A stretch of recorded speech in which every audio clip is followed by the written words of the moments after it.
मुझे तो बड़ा आश्चर्य है, आजादी के बाद किसी भी दल के सांसद के घर से इतनी बड़ी मात्रा में कैश नहीं पकड़ी गई होगी। सैकड़ों करोड़ों रुपए का कैश सांसद के घर से मिलता है और पूरा इंडी अलायंस मौन है इस करप्शन पर। मैं तो पूछना चाहूंगा इनके साथियों को, कांग्रेस का मौन तो हमें समझ में आता है क्योंकि इनकी फितरत ही भ्रष्टाचार की है, परंतु चाहे तृणमूल कांग्रेस हो, चाहे जेडीयू हो, चाहे आरजेडी हो, ये सारे दल डीएमके सहित चुप बैठे हैं। सपा भी चुप बैठी है, कोई रिएक्शन नहीं। अब मुझे समझ में आ रहा है कि मोदी जी के खिलाफ ये जो एक प्रचार अभियान चला कि एजेंसियों का दुरुपयोग हुआ है, वो क्यों चलाया गया? क्योंकि इनके जहन में एक डर था कि हमारे करप्शन के सारे कच्चे चिट्ठे खुल जाएंगे, और मैं मानता हूं कि ये उचित ही हुआ है। जिस प्रकार से इतनी विपुल मात्रा में भ्रष्टाचार झारखंड जैसे गरीब राज्य में हो रहा है, वो आंख खोलने वाला है। और ये जो राजनीतिक प्रोपेगेंडा करते हैं एजेंसियों के दुरुपयोग का, उनको ये अपने आप ही उनके ही कृत्य से जवाब मिल गया है।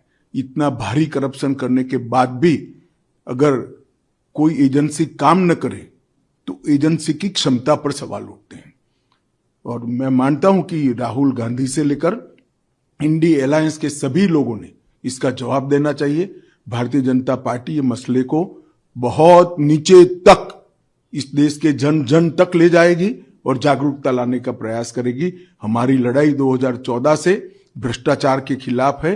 ढेर सारे कदम नरेंद्र मोदी सरकार ने उठाए हैं, प्रधानमंत्री जी ने उठाए हैं, और इस दिशा में हम जन जागृति लाकर इसको जरूर लोगों तक पहुंचाएंगे। मीटिंग तो बहुत अच्छी रही और जितने भी मुद्दे थे इस पर कोई ना कोई निर्णय हुआ है। कुछ मुद्दों में कमेटी बनी है, कुछ मुद्दे रिजॉल्व हुए हैं।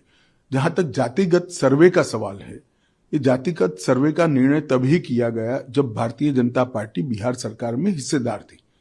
हमने जब ये रिजोल्यूशन आया, बिहार में इसका समर्थन भी किया था, और सर्वे होने के बाद जो रिपोर्ट आई और एक कानून आया, इसका भी भारतीय जनता पार्टी ने समर्थन किया है और सर्वानुमत से बिहार असेंबली ने इसको पारित किया है।